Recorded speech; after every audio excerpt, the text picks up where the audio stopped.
All right, welcome into the Knoll Road. Steelers fans showing up in force for Friday Night Lights, and what they saw was mostly awesome. We're here to talk about it. Free agent corner just crushing this week at practice. Is there a new tackle prospect? He locked down backs versus backers, said that was a good start.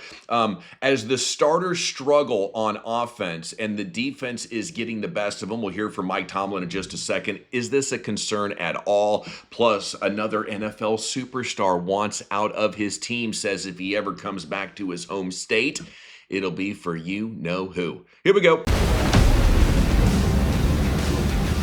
This is the Knoll Road Podcast.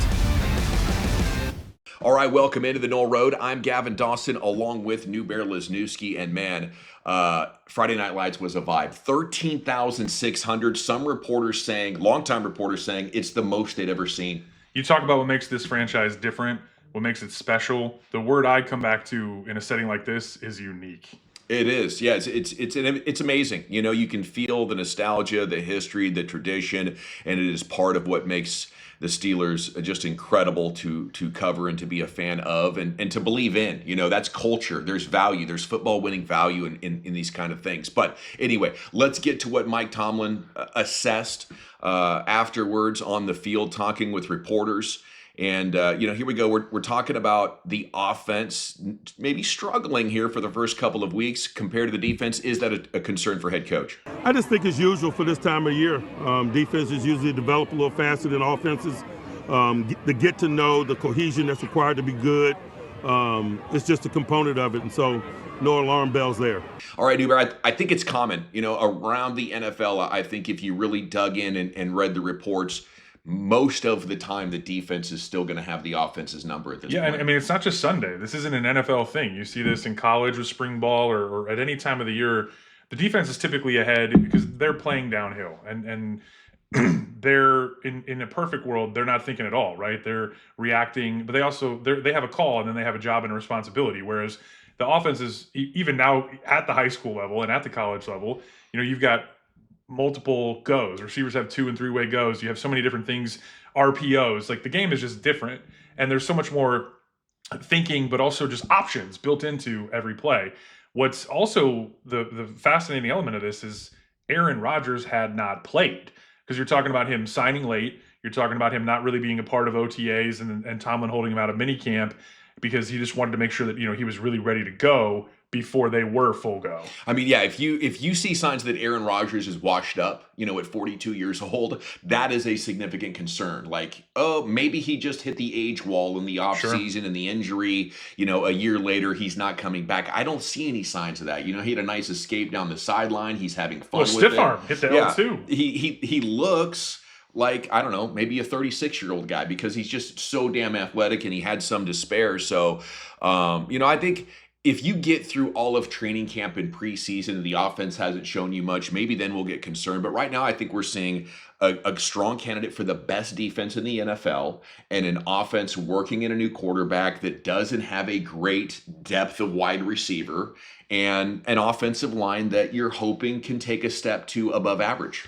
So a few things. The first one being you don't have the left side of your offensive line out there. So straight away from the opening snap, you got backups in protecting your blind side. You got a rookie running back who had struggled until basically yesterday in pass pro, even in one-on-ones, let alone in a team setting.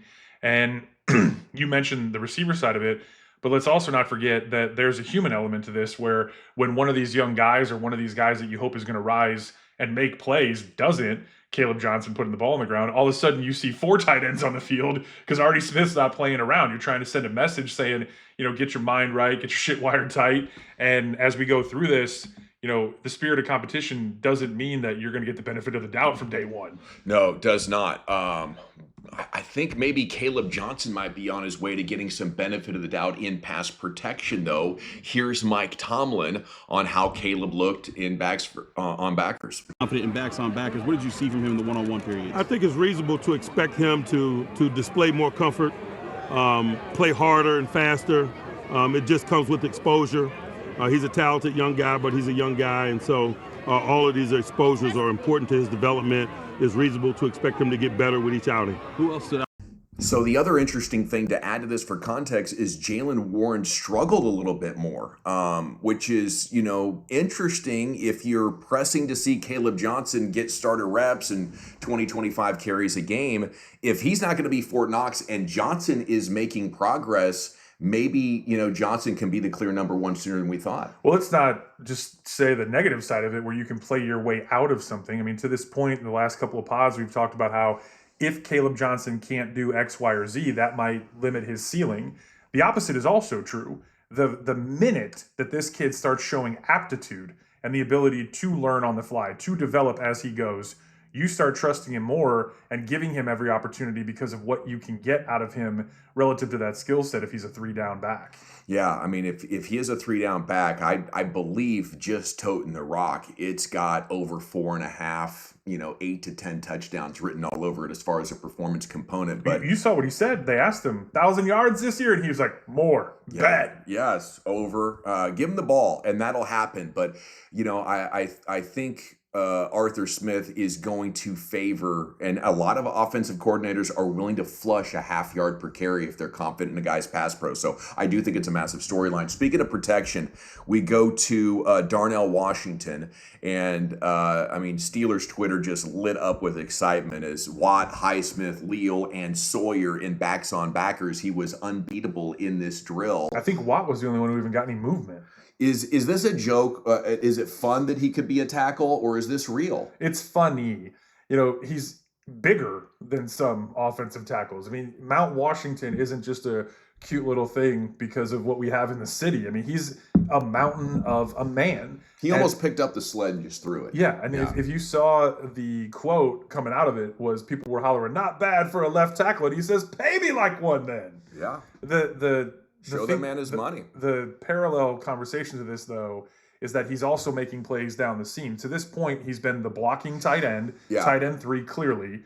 But at the same time, they flex him out and they throw jump balls. So you go, well, this is this guy's role on this team, right? Connor Hayward added 12 pounds in the offseason because Cam said, hey, buddy, it's time for you to get back to being nasty and being able to body people. And Connor Hayward comes out and says, how many balls am I going to catch in this offense if I'm tight end 4? But there's other things I need to be able to do.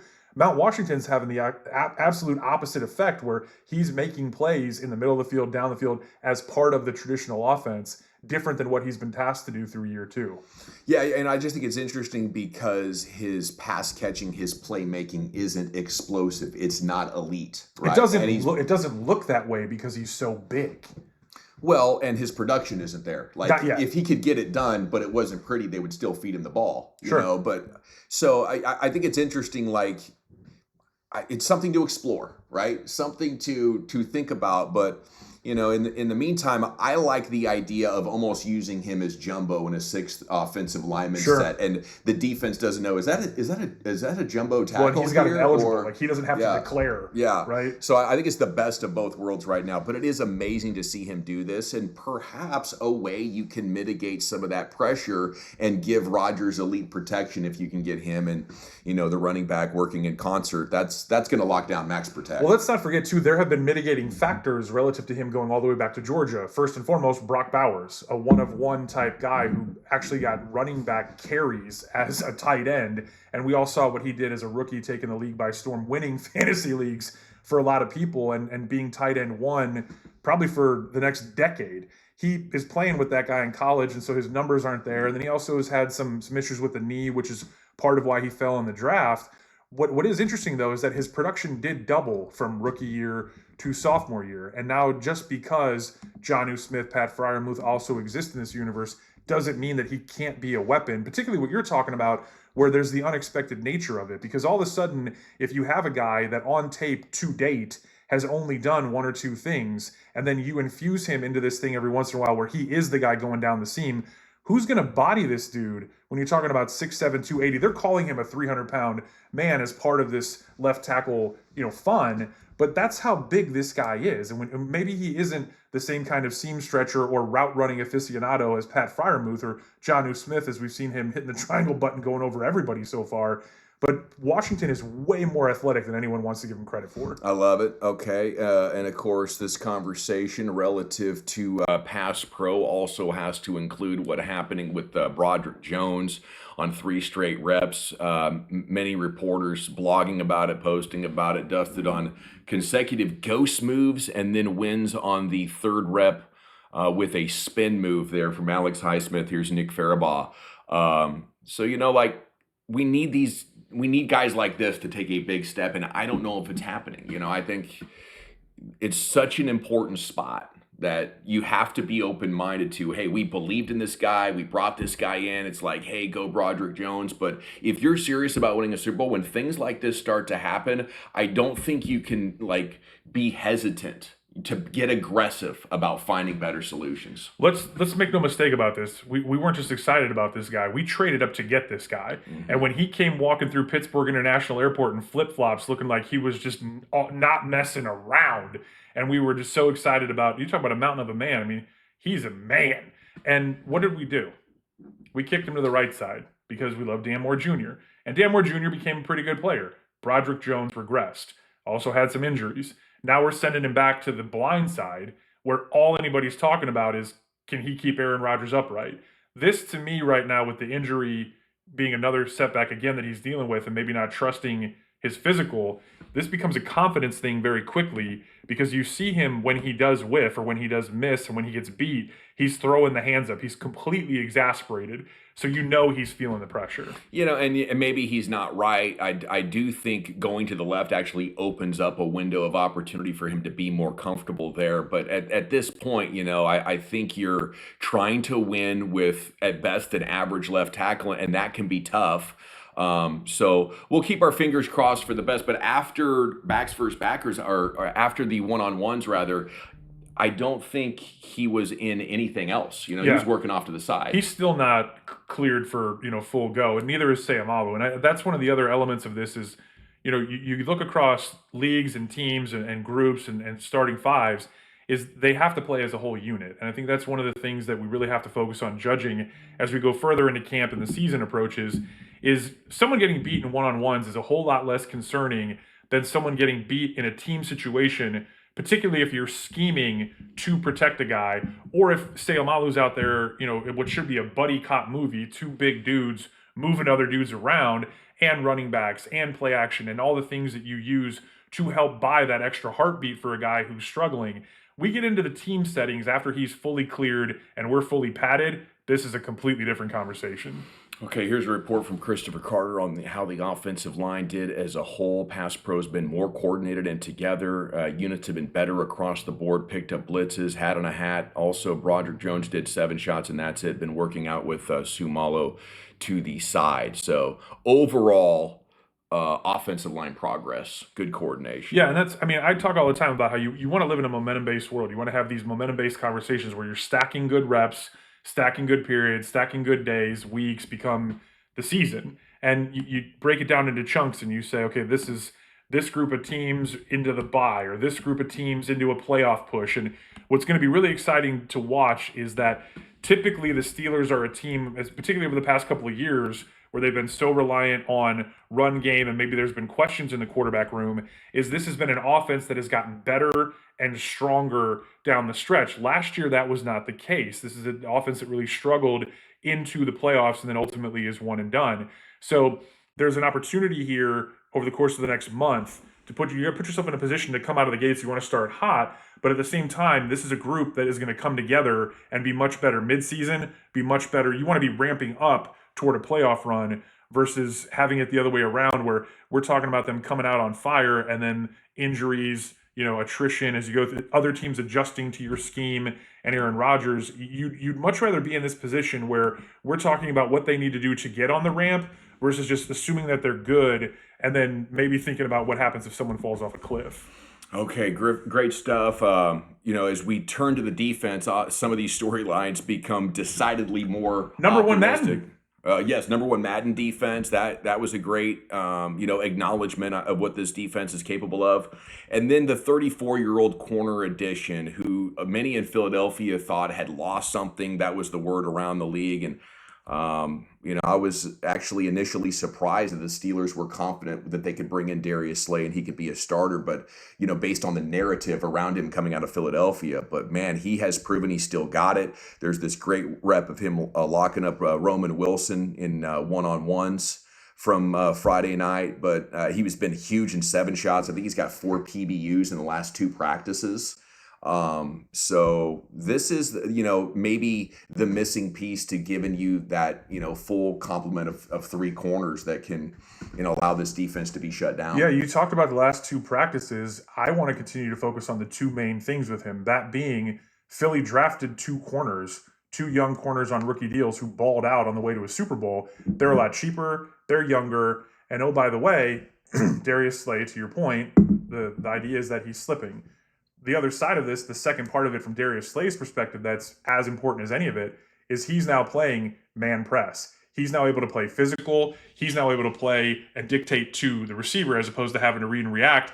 And that's when he is saying, I'm the most comfortable and I'm at my best. That's where the big play Slay stuff came from is, he's a guy with all the bravado, like most great cornerbacks have.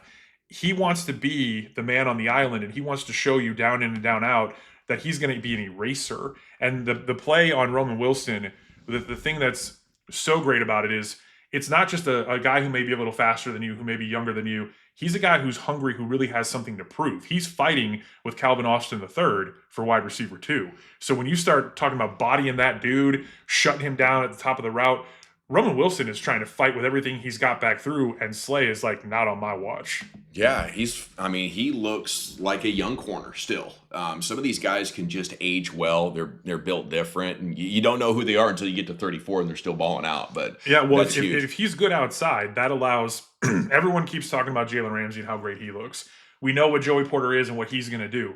Ramsey's the wild card, not because we're concerned about what Ramsey might be, but because if there isn't a cornerback 2 that we truly believe in, Ramsey and JPJ have to stay outside. If Slay is someone who can really elevate and kind of return to form, it allows Jalen Ramsey to play at all 3 levels of the defense. The versatility of this defense is insane. Absolutely. It's been a long time since we've seen something like this in pro football. Okay, Mason Rudolph, clear backup.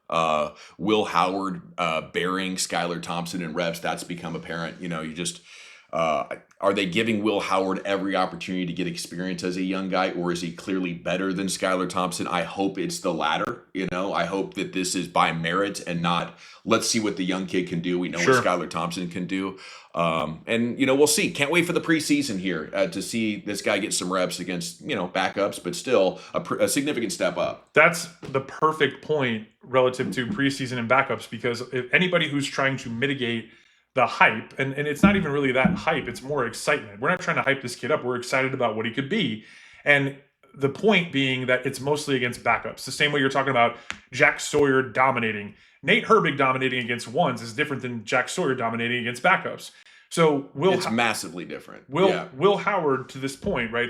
Those big plays that you're seeing are against backups, but let's not forget that he's also throwing to backups. The 75-yard touchdown the other day was to Rock Taylor, a guy who's showing up and showing out. And when you look at everything that he is doing or not doing and how you're measuring, these practice stats are crazy. 86% completion percentages, 13 touchdowns and no picks on air or on backups, right? But at the same time, the biggest takeaway from all of this is that the moment is not too big for the kid. No, that's perfect. Well said. And it was clear watching him in college. He's got church bells. Yes. Dude's Mr. Cajones for sure. Okay. There are some injuries. Most of them not a concern. Maybe Corey Trice is soft tissue hammy. Might be the one that it threatens to take away the most amount of time. But, depth corner, I love having Corey Trice on the team, but that's not a make you or break you deal. Yeah, and it's, you're talking about a third day guy and a late round guy and, a guy who coming out of college with injury concerns, and those have only risen on his, Sunday journey. The challenge with this is the last time we talked about him, we were talking about having 4 long, fast, versatile corners. And yeah, it's just a depth piece, but what it allows you to do is not have to play Slay, 90% of the snaps, not have to play Ramsey 1,000 snaps over 18 games, or even JPJ. And I feel like over the course of what really is a gauntlet, if you're able to save 10 or 12 plays a Sunday and not have a dip in the coverage, but forget the scheme. forget all the versatility in the scheme. I'm talking about players, right? And the next gen stats and all the miles that they run. And that adds up in practice as well, right? So that if you have a guy like Darius Slay at 34, who's 35 at the end of the season, like we always talk about in college, by the end of the year, a freshman isn't a freshman, right? And he's a sophomore and he's playing like a much older player. The opposite is true when you're talking about a 34-year-old corner. You want him to be as fresh as possible when we're talking about a playoff push.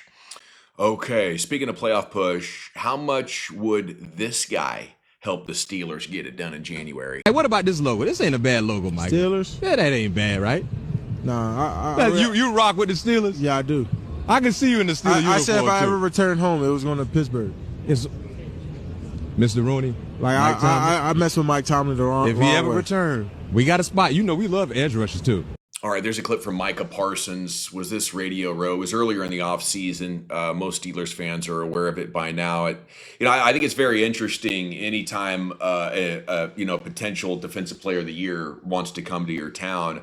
I just think not right now. Like what happens in 2-3 years when Micah Parsons is playing out his second contract with the Cowboys or maybe some other team, right? And TJ Watt's retired and Micah Parsons is 28 years old. Maybe it makes sense then, but right now, if I'm looking to go out in the trade market, I'm much more looking at Terry McLaurin, which by the way we've done 2 videos on recently, and our sources tell us that the Steelers' interest is legit, and we'll see if anything actually starts developing there. We'll go ahead and link to those videos. But right now, yeah, I want wide receiver 2, or I want a stud left tackle. There's other things we could look at for significantly improving this football team. I just wouldn't want to spend any capital on another edge. As fun as it would be to bring Micah home now and just lay waste to AFC quarterbacks. Well, especially because in previous episodes, we've talked about how this is the best group of edge players in the NFL, and not just as a Steelers podcast, but by PFF grades, right? They're the only one with 3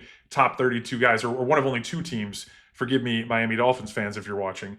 But the thing that's really interesting about this is you use the word capital, and everyone just assumes that's going to be picks. And what you're seeing all over the Twitter sphere is Alex Highsmith. What you're seeing is players the Steelers might have to give up in order to get Micah back in a sign and trade or an extension type of deal. And probably my favorite thing so far that you see overnight, where you got stars like McLaurin and Parsons, talk about gauntlets, throwing that down in the notes app on the same day, is there are universes where teams are putting together in the trade machine packages that would send picks and Alex Highsmith to either Washington or Dallas, where Terry McLaurin and Micah Parsons both end up in Pittsburgh. Let's go, dude. What a freaking team that would be. Right. Are we 17-0 at that point? You're literally talking 2007 Patriots if Aaron Rodgers is upright. Wow. Yeah. There's so many awesome ways that we can talk about building this football team now that they've broken through of being strictly a draft and develop team. I just love how Omar Khan has turned the page, and a new chapter of Steelers football allows us to legitimately have these kind of conversations. I think McLaurin and Micah an absolute pipe dream, but that is fun. Well, and you use the word legitimacy right there. You're talking about legit. So DK1 right now looks like a legitimate wide receiver 1.